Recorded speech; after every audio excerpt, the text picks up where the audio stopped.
Hello guys, welcome back to my YouTube channel. आज मैं return of the SSS class ranker के episode 28 के साथ हाजिर हूँ। इस एपिसोड के स्टार्टिंग में हमारा मेन कैरेक्टर हाई एल्फ के बारे में बोल रहा होता है कि सारे एल्फ के बीच में ये हाई एल्फ सबसे ज़्यादा नोबल ब्लड को पोजेस करते हैं और जो भी वेम्पायर हाई एल्फ के ब्लड को पिएगा तो उन्हें बहुत ख़तरनाक पावर मिलेगा। पर हाई एल्फ के पास खतरनाक होली पावर होता है उनके ब्लड के अंदर, इसके वजह से ज़्यादातर वैम्पायर उसे पी नहीं सकते। और अगर वो वैम्पायर पुरानी जनरेशन का वैम्पायर नहीं होगा तो वो नहीं पी सकता। और अगर हम मार्क्यूस की बात करें तो वो एक ऑर्डिनरी वैम्पायर है। इसका मतलब है कि जैसे वो ब्लड को पिएगा उसके अंदर के सारे ऑर्गन्स मेल्ट होने चालू हो जाएंगे। और इसके वजह से मार्क्यूस ने सोचा कि वो विच क्राफ्ट का पावर यूज़ करेगा और वो सोचने लगा अगर वो अपने वैम्पायर एबिलिटी को विच क्राफ्ट से स्ट्रेंथन कर पाएगा तो वो हाई एल्फ का ब्लड पी पाएगा। फिर अगले सीन में हमें एक फॉरेस्ट का सीन दिखाया जाता है और उस जगह का नाम होता है फॉग वैली और हमारा मेन कैरेक्टर उधर चलते हुए बोल रहा होता है तो वो विच डॉक्टर को इधर आसपास कहीं होना चाहिए। अबे यार, मैं उसे इधर कहीं देख नहीं पा रहा। अब मैं उस बड़वे को ढूंढूं कहाँ? और ये फॉरेस्ट इतना बड़ा क्यों है? अबे यार, अगर मेरे जगह कोई और होता तो वो ये क्वेस्ट को कंप्लीट भी नहीं करता, वो तो इसे गिव अप कर देता। फिर हम उधर किसी मॉन्स्टर का पैर देखते हैं और हम देखते हैं वो लेवल 115 का फॉग ईटिंग हाइनास होते हैं। फिर हमारा मेन कैरेक्टर उन्हें देखते हुए बोल रहा होता है मॉन्स्टर्स? अरे यार, ये कुछ ज़्यादा ही है। अबे यार, मैं इन बड़वों के ऊपर टाइम वेस्ट करने से मना करता हूँ। मेरे को जल्दी से जल्दी अपने क्वेस्ट को क्लियर करना होगा। चलो तो यहाँ से भागते हैं। फिर हमारा मेन कैरेक्टर वहाँ से भागने लगता है और हम देखते हैं कि वो हाइनास हमारे मेन कैरेक्टर के पीछा कर रहे होते हैं और उधर 4-5 हाइना होते हैं जो हमारे मेन कैरेक्टर का पीछा कर रहे होते हैं। और हमारा मेन कैरेक्टर उनको देख के मन में बोल रहा होता है मुझे लगता है कि ये ज़्यादा ही स्लो है जितना मैंने सोचा था और मैंने कुछ को तो पीछे ही छोड़ दिया। चलो अभी मेरे को जल्दी से यहाँ से भाग लेना चाहिए। और तभी हम देखते कि हमारा मेन कैरेक्टर का पैर किसी गड्ढे के अंदर चले जाता है और हमारा मेन कैरेक्टर उधर से गिरते हुए बोल रहा होता है अबे यार, ये फॉग की माँ की। फिर हमें नीचे का ज़मीन दिखाया जाता है जिधर एक धमाका होता है और हम ऊपर की साइड देखते हुए बहुत सारे हाइनास होते हैं और हमारा मेन कैरेक्टर उधर घुटने में बैठा होता है और बोल रहा होता है ओह, तो मुझे अभी समझ आया, ये तुम्हारा इलाका है ना? और तुम लोग मेरे को कैसे भी इधर लाना चाहते थे और इसके वजह से तुम लोग मेरे से थोड़ा डिस्टेंस रख रहे थे, है ना? फिर हम देखते हैं वो हाइनास भी एकदम हमारे मेन कैरेक्टर के ऊपर हंस रहे होते हैं। फिर हमारा मेन कैरेक्टर बोल रहा होता है चलो चीज़ें जबकि ऐसे हो गए तो मेरे को लगता है कि मेरे को तुम लोग को फेस कर लेना चाहिए। और तभी भी मेरे को कुछ चीज़ को टेस्ट करना था तो ये एक अच्छा मौका है। और मैं बहुत ज़्यादा क्यूरियस हूँ कि मैं अपने इस लेवल के साथ कितने मॉन्स्टर को मार सकता हूँ और इसी वजह से मुझे लगता है कि तुम लोग मेरे टेस्ट सब्जेक्ट हो। फिर हम देखते हैं हमारा मेन कैरेक्टर उनके ऊपर अटैक करने जा रहा होता है और मन में बोल रहा होता है बर्ज़र्कर क्लास का बस एक ही फ्लॉ है, उनका बहुत डिसएडवांटेज होते हैं जब वो मल्टी ओपोनेंट से लड़ रहे होते हैं। तो फिर हम देखते हैं हमारा मेन कैरेक्टर उधर बहुत सारे हाइनास को काट रहा होता है। फिर अपने बातें कंटिन्यू करते हुए बोल रहा होता है और 1v1 बैटल की बात करी जाए तो बर्ज़र्कर क्लास सबसे स्ट्रॉन्गर होता है बाकी क्लासों से और उनके पास वाइड रेंज एबिलिटीज़ नहीं होते, इसके वजह से वो मल्टी ओपोनेंट्स को एक साथ हरा नहीं सकते। और अगर कोई भी वीक ओपोनेंट ग्रुप बना के एक साथ आए तो भी वो उन बर्ज़र्कर क्लास के लिए बहुत मुश्किल होता है। पर वो डिसएडवांटेज से बाहर निकलने के लिए मैंने कॉम्बो स्किल बनाया है। मैंने वाइड रेंज इफ़ेक्ट को क्रिएट करने के लिए बहुत सारे बर्ज़र्कर स्किल को कंबाइन किया है और वो स्किल का नाम है रश ऑफ डिस्ट्रक्शन। फिर हमारा मेन कैरेक्टर सबको मार देता है और बोल रहा होता है चलो अच्छा है, चलो मुझे 80 हाइनास को हराने के लिए बस 2 मिनट और 30 सेकेंड लगे हैं। और अगर वाइड रेंज के मेजेस की बात करी जाए तो वो भी ये रिकॉर्ड को तोड़ नहीं सकते। और मैंने जो पर्सनली कॉम्बो स्किल को बनाया है वो मैं 1v1 बैटल में भी अच्छे से एनेबल कर सकता हूँ। और बर्ज़र्कर क्लास के डिसएडवांटेज की बात करें जो है मल्टी ओपोनेंट से लड़ना, वो भी परफेक्ट बैलेंस में आ जाता है। फिर हम देखते हैं हमारा मेन कैरेक्टर थोड़ा शांत हो जाता है और बोल रहा है नहीं, ये इतना भी इनफ नहीं है मेरे लिए, ये चीज़ बस एवरेज यूज़र से कंपेयर किया जा सकता है और अगर मैं टाइम के पीछे भी आ गया हूँ तभी भी ये स्किल इनफ नहीं होगा रैग्नारॉक के सारे मेंबर से लड़ने के लिए। और मैं अभी के लिए इसलिए जीत पाया क्योंकि ये सारे मॉन्स्टर मेरे सेम लेवल के ही थे और अगर मेरे को रैग्नारॉक से लड़ना है तो मेरे को बहुत स्पेशल स्किल चाहिए होगा जो मेरे वाइड रेंज अटैक को बहुत इफ़ेक्टिव बना देगा जब मैं मल्टी ओपोनेंट से लड़ रहा हूँगा तो। और पहली बात, रश ऑफ डिस्ट्रैक्शन बस तुम्हें तभी मदद दे सकता है जब वाइड रेंज अटैक में तुम्हारा ओपोनेंट एकदम सीधा हो तो तुम लोग उसके ऊपर एकदम से चार्ज कर सकते हो। और ये स्किल बस उन्हीं ओपोनेंट को डैमेज देगा जो मेरे चार्ज करने टाइम स्ट्रेट लाइन के बीच में आए थे बस। पर मैं इसके डायरेक्शन को स्विच भी नहीं कर सकता।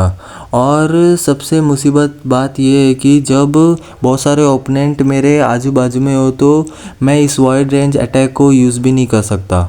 और मुझे उस कमीने के सामने जीतना है तो मेरे को बहुत अच्छा वाइड रेंज इफेक्ट वाला स्किल चाहिए, और स्पेशली जब मैं ऑडियंस से लड़ रहा हूँ तब। फिर हमारा मेन कैरेक्टर अपने मिडल फिंगर को दिखाते हुए बोल रहा होता है, तू बस इंतज़ार कर ऑडिन, मैं बहुत ताकतवर वाइड रेंज अटैक बनाऊंगा बस तुझे डिस्ट्रॉय करने के लिए, तू बस वेट कर मेरा। पर उससे पहले मेरे को ये क्वेस्ट को कंप्लीट करना होगा। चलो, जबकि ये स्किल मेरे मल्टी ओपोनेंट के ऊपर अटैक करने टाइम मेरे रेंज को बढ़ाने के ऊपर रिलेटेड है और इतना ही बोला होता है तभी हमारे मेन कैरेक्टर के सामने किसी का हाथ आता है और वो हमारे मेन कैरेक्टर को बुला रहा होता है और वो आगे आते हुए बोल रहा होता है, मुझे लगता है मार्क्यूस ने तुम्हें ही भेजा है और मैं हूँ विच डॉक्टर। चलो, जो भी तुम इंग्रेडिएंट्स को लाए हो तुम इधर ग्राउंड के ऊपर रख दो वो। फिर हमारा मेन कैरेक्टर वो इंग्रेडिएंट्स को नीचे रखते हुए मन में बोल रहा होता है, मुझे लगा नहीं था ये खुद ब खुद आ जाएगा। फिर हमारा मेन कैरेक्टर अपने हाथ को ऊपर करते हुए पीछे जाते हुए बोला होता है, तुम इसे अच्छे से देख लो, ये सब ठीक है ना। फिर हम देखते हैं कि वो सारी चीज़ हवा में उड़ने लगते हैं और वो विच डॉक्टर कुछ चैंटिंग करने लग जाता है और वो लगातार कुछ चैंटिंग कर रहा होता है और वो सारे पेजेस एक साथ जुड़ रहे होते हैं। फिर वो ब्लेड को मतलब ब्लेड वाले बॉटल को लेता है और उसे खोल के सारे ब्लेड को बाहर फेंक देता है और लगातार चैंटिंग कर रहा होता है। फिर हम देखते हैं उधर कुछ वर्ड्स लिखे हुए आ जाते हैं। फिर हमारा मेन कैरेक्टर उसे देख के मन में बोल रहा होता है, उसका ऑरा और एक्शन बहुत अजीब ही है, क्या ये एक विचक्राफ्ट है। फिर हम देखते हैं वो विच डॉक्टर ने अपने हाथ में कुछ स्क्रोल जैसे बनाया होता है और वो हमारे मेन कैरेक्टर को वो देते हुए बोल रहा होता है, ये लो, मैंने इसे कंप्लीट कर लिया। फिर हम वो आइटम का नाम देखते हैं जो ब्लेड सील होता है और उसका ग्रे रेड होता है। फिर हमारा मेन कैरेक्टर उसे लेके मन में बोल रहा होता है, ये आइटम मार्क्यूस के वैम्पायर एबिलिटी को स्ट्रेंथन करने में काम आएगा। क्या वो सच में ये आइटम को यूज़ करने के बाद हाई एल्फ के ब्लेड को हैंडल कर पाएगा। फिर हम देखते हैं हमारे मेन कैरेक्टर के सामने वो मार्क्यूस का क्विस्ट आ जाता है और हमारा मेन कैरेक्टर मन में बोल रहा होता है, चलो अब मेरे को बस इसे मार्क्यूस को डिलीवर करना है। फिर हंसते हुए मन में बोल रहा होता है, पर मुझे बस यही चीज़ चाहिए था, वो क्विस्ट का रिवॉर्ड नहीं। फिर हम देखते हैं वो विच डॉक्टर शॉक हो जाता है और चिल्लाते हुए बोल रहा होता है, अरे ये तुम कर क्या रहे हो, अगर तुम अभी उसे यूज़ करोगे तो। और हम तब तक देखते हैं कि सिस्टम का एक नोटिफिकेशन आ जाता है, तुम ब्लेड सील को यूज़ कर रहे हो। और हमारा मेन कैरेक्टर बोल रहा होता है, फाइनली मुझे ये मिल गया।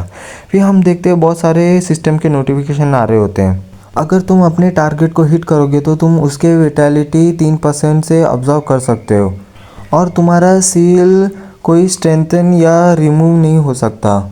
तुम्हारे सील के ऊपर डिपेंड करता है कि तुम कितने ज़्यादा ऑब्जर्व कर सकते हो और तुम्हारे पास करंट नंबर ऑफ सील 1/5 है और ये सबसे ज़्यादा ऑप्टिमल सील है जब मैं मल्टी ओपोनेंट से फेस कर रहा हूँ तो। और ये है विटैलिटी ऑब्जर्वेशन। फिर हम देखते हैं हमारा मेन कैरेक्टर बहुत ज़ोर से हंस रहा होता है और मन में बोल रहा है, हाँ यही है वो। और तुम्हारा अटैक बहुत इंपॉर्टेंट होता है जब तुम मल्टी ओपोनेंट से लड़ रहे होगे तब, और उसी के साथ बैटल के अंदर रिकवरी भी बहुत इंपॉर्टेंट होता है। और मैं ब्लेड सील के साथ मैं सारे अपने ओपोनेंट के विटैलिटी को ऑब्जर्व कर सकता हूँ और इसी के साथ मैं कुछ ज़्यादा देर तक लड़ सकता हूँ। और वैसे भी ब्लेड सील को फ्यूचर के अंदर एक डिबफ मिलने ही वाला है, पर कोई रीज़न के कारण जो लोगों ने वो पैच मेंटेन के पहले वो ऑब्टेन किया था तो उनका ऑब्जर्वेशन रेट एकदम ओरिजिनल स्टेट में ही था और मैं उनमें से एक हूँ। फिर हम देखते हैं अचानक से हमारे मेन कैरेक्टर के फेस के पास एक फायरबॉल अटैक आ रहा होता है और वो फायरबॉल हमारे मेन कैरेक्टर को हिट भी कर लिया होता है। फिर हम देखते हैं वो अटैक वो विच डॉक्टर ने किया होता है और वो चिल्लाते हुए बोल रहा होता है, तुम्हारी हिम्मत कैसी हुई इसे चुराने की, तू कमीने। फिर हम देखते हैं हमारे मेन कैरेक्टर का एक साइड पूरा जल गया होता है और हमारा मेन कैरेक्टर बोल रहा था, अरे यार, इसने तो बस मेरे को कुचली किया है। और मन में बोल रहा होता है, मुझे लगता है इसने वो ब्लड सील क्रिएट किया है, इसकी वजह से इसका स्ट्रेंथ उसमें सब चला गया है। फिर हमारा मेन कैरेक्टर अपने एक्स को बुलाते हुए बोल रहा होता है, चलो अभी मेरे को ये सील के इफ़ेक्ट को टेस्ट करना भी बाकी है। फिर हम देखते हैं हमारा मेन कैरेक्टर अपने स्ट्राइक स्किल को यूज़ करता है और वो विच डॉक्टर का गला काट देता है और बोल रहा होता है, अगर ये आइटम के क्रिएटर मेरे साथ कॉपरेट करे तो बहुत अच्छा होगा। फिर हम देखते हैं हमारा मेन कैरेक्टर आगे आके रुक जाता है और हमारे मेन कैरेक्टर का बॉडी पूरा हील होने चालू हो जाता है और हमारा मेन कैरेक्टर हंसते हुए बोल रहा है, ओहो क्या क्रेजी इफेक्ट है इसका, एकदम कंप्लीट रिकवरी हो गया है। चलो जबकि ये एक मॉन्स्टर है तो मेरे को इससे एक आइटम भी मिला है। हैं? ये कमीना एक गॉब्लिन था? मुझे अभी भी अपने ब्लड सील को टेस्ट करना बाकी है। फिर हमारा मेन कैरेक्टर एक स्माइल देता है और मन में बोल रहा होता है, मुझे लगता है कि मेरे को फुल ऑप्शन के साथ ट्राई करना चाहिए। फिर हमें क्रॉस रोड सिटी का सीन दिखाया जाता है जिधर हमारा मेन कैरेक्टर बर्ज़र्कर गिल्ड में आया होता है और हम देखते हैं हमारा मेन कैरेक्टर उधर आके कुछ परचेस कर रहा होता है और वो फोर्स, चार्ज और बॉडी स्ट्रेटनिंग और ट्विस्ट अटैक स्किल बुक्स को सारे परचेज कर लेता है। फिर हम सिस्टम का नोटिफिकेशन देखते हैं जिधर सिस्टम बोल रहा था, तुम्हारा फोर्स, चार्ज और बॉडी स्ट्रेटनिंग और ट्विस्ट एयर सारे कंबाइन हो रहे हैं और तुम्हारा कॉम्बिनेशन स्टार्ट हो गया है। और अगर तुम्हारा कॉम्बिनेशन कंप्लीट हो जाएगा तो तुम्हारे सारे के सारे स्किल बुक डिसअपेयर हो जाएंगे और तुम्हारा कॉम्बिनेशन स्किल ऑटोमेटिकली लर्न हो जाएगा। फिर हम देखते हैं उधर एक स्किल स्लॉट बन जाता है और हमारा मेन कैरेक्टर बोल रहा था, ओह बहुत बढ़िया। फिर सिस्टम बोल रहा था, आपके कॉम्बिनेशन स्किल चेक करने के बाद प्लीज़ कंप्लीट कॉम्बिनेशन बटन के ऊपर प्रेस कर दीजिए। फिर हमारा मेन कैरेक्टर अपने लेफ़्ट फुट में थोड़ा वेट देता है, उसके बाद अपने बॉडी को ट्विस्ट करने लग जाता है एकदम स्पिनिंग टॉप के जैसे। उसके बाद अपने हाथ में एक्स लेता है और सिस्टम बोल रहा है, तुम्हारा एक्शन क्लिप रजिस्टर कर लिया गया है। फिर सिस्टम बोलता है, तुम्हारे कॉम्बिनेशन स्किल का एक नाम प्लीज़ असाइन कीजिए। फिर हमारा मेन कैरेक्टर उसका नाम व्हील विंड रख देता है। फिर हम देखते हैं उधर व्हील विंड कॉम्बिनेशन स्किल एकदम मतलब जनरेट हो जाता है। फिर हमारा मेन कैरेक्टर उधर से तेज़ जाते हुए ज़ोर से चिल्लाते हुए बोल रहा होता है, मेरे को पहले आगे जाना होगा और इससे टेस्ट करना होगा। मेरा पहला वाइड रेंज एबिलिटी वो भी मास्टर रोकन से बना था वो। फिर हमें कर्स्ड केव ऑफ लाइफ दिखाया जाता है जिधर हमारा मेन कैरेक्टर आ गया होता है और बोल रहा है, अरे तुम लोग हो कहाँ? वो फर्स्ट सेक्रीफाइस मेरे व्हील विंड के लिए। फिर हमारा मेन कैरेक्टर मन में बोल रहा है, अगर तुम लोग को सच बताओ तो दो लॉर्ड के अंदर कोई भी व्हील विंड के नाम से कोई स्किल है ही नहीं, और जबकि ये स्किल मैंने बनाया है बाकी दूसरे गेम से इंस्पायर होके, और इसके बारे में ऑडियन ने भी सोचा नहीं होगा। फिर हम देखते हैं एक मॉन्स्टर का पैर और हम देखते हैं हमारे मेन कैरेक्टर के आसपास बहुत सारे मॉन्स्टर आगे होते हैं और हमारा मेन कैरेक्टर बोल रहा है, अच्छा इधर तो बहुत सारे मॉन्स्टर्स आए हैं।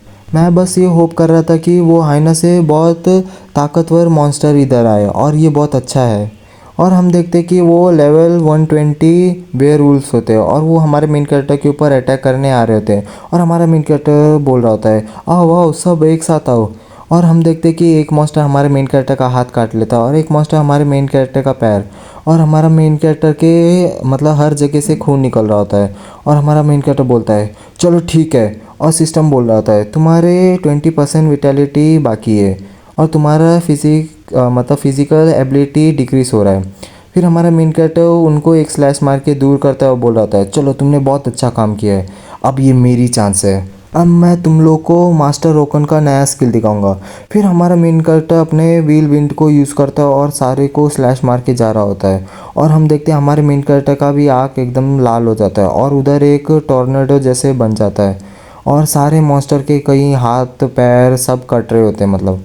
और हम देखते हैं कि हमारे मेन कैरेक्टर ने कुछ ही सेकंड में सारे मॉन्स्टर को मार दिया होता है और बोल रहा होता है, ओह तो मैं कम्प्लीटली रिकवर्ड भी हो गया हूँ। चलो वैसे भी ब्लड सील बस 3% विटेलिटी ऑब्जर्व करता है और ये अच्छा खासा अमाउंट है मल्टीपल ओपोनेंट के सामने बैटल के टाइम, और जब तक मैं अपने माना को रिकवर कर सकता हूँ तब तक मैं इन सब को हंट कर सकता हूँ। चलो इसके साथ मैं ऑडिन और उसके गैंग को हरा सकता हूँ। चलो अब मेरा ये टेस्ट यहाँ ख़त्म होता है। चलो जबकि मैंने क्विस्ट आइटम को चुरा लिया है और विच डॉक्टर को मार दिया है तो पक्का मार्क्यूस बहुत गुस्से में होगा। चलो जबकि चीज़ें ऐसी हो गई तो क्या मेरे को जाके वो वैम्पायर को पूरा एलिमिनेट करना चाहिए और हाई एल्फ से रिवॉर्ड कलेक्ट कर लेना चाहिए। फिर हम गारिसन का मेन बेस को देखते हैं और हम देखते हैं हमारे मेन कैरेक्टर के हाथ में वो गॉब्लिन का सर होता है, मतलब विच डॉक्टर का। और हमारा मेन कैरेक्टर बोल रहा होता है ये गॉब्लिन है, विच डॉक्टर का सर। फिर हम कैप्टन को देखते हैं जो बोल रहा होता है गॉब्लिन? क्या हमारे आजू बाजू में गॉब्लिन था? ये गॉब्लिन तो ब्लैक ड्रैगन आर्मी से बिलोंग करते हैं और वो हमारे मेन एनिमी है गोल्डन लायंस के। तुम्हें ये मिला कहाँ से? फिर हमारा मेन कैरेक्टर बोलता है ये मार्क्यूस का एक सर्वेंट है और मार्क्यूस एक वेम्पायर है और उसने यंग हाई एल्फ को मतलब कैदी बना के रखा है। फिर वो कैप्टन बोलता है क्या एक हाई एल्फ? मैं इसे इसलिए पकड़ पाया क्योंकि ये विच डॉक्टर कुछ क्राफ्ट कर रहा था जो वो वैम्पायर को हाई एल्फ का होली ब्लेड को पीने के लिए अलाउ करें, पर उस चीज़ को बनाने से पहले ही मैंने इसे ख़त्म कर दिया और मुझे ये मैटर बहुत अर्जेंट लगा इसलिए मैंने तुम्हें बता दिया। और अगर हम मार्क्यूस को वो हाई एल्फ को हार्म करने दे तो वो बहुत बड़ी मुसीबत हो जाएगी। फिर कैप्टन बोल रहा था वो कमीने नोबल्स, मैं ऐसे कभी होने नहीं दूंगा कि कोई भी हाई एल्फ किसी कमीने के हाथ से हार्म हो। फिर वो चिल्लाते हुए बोल रहा था सारे के सारे गार्जियन को ट्रॉप को गैदर करो, हमें जल्दी से जल्दी यहाँ से निकलना होगा। फिर हमारा मेन कैरेक्टर बोल रहा था अरे कैप्टन थामो थामो आराम से यार, थोड़ी देर रुको, मेरी बात तो सुनो। अगर हम अभी जाएंगे तो ये एक सुसाइड होगा क्योंकि वेम्पायर नाइट के टाइम बहुत ताकतवर होते हैं, तो क्यों ना हम सनराइज़ के लिए वेट करें और उसे पकड़े जब वो सो रहा हो। फिर कैप्टन बोल रहा था अरे हाँ हाँ ना, मैं थोड़ा इमोशनल मतलब हो गया था। चलो तुम सही कह रहे हो, तो हम थोड़ी देर इधर मतलब सुबह होने के लिए वेट कर लेते हैं। फिर हमारा मेन कैरेक्टर वहाँ से जाते हुए मन में बोल रहा था चलो जबकि तुम इधर वेट कर रहे हो तो मैं मार्क्यूस के गेस्ट हाउस जाकर आता हूँ, क्योंकि मार्क्यूस को कैप्चर करने से ज़्यादा बहुत इंपॉर्टेंट चीज़ है उधर, और वो है हाई एल्फ को रेस्क्यू करना गारिसन से पहले और रिवॉर्ड को कलेक्ट करना। फिर हम वो हाई एल्फ को देखते हैं जो कापरी होती है और उसके पास किसी का शैडो देखते हैं और वो बोल रहा है बहुत जल्द मैं तुम्हारे होली ब्लेड को पी जाऊंगा। और इसी के साथ हमारा ये वीडियो ख़त्म होता है। अगर आपको ये वीडियो अच्छा लगे तो लाइक शेयर सब्सक्राइब और कमेंट कर दीजिए। Thank you.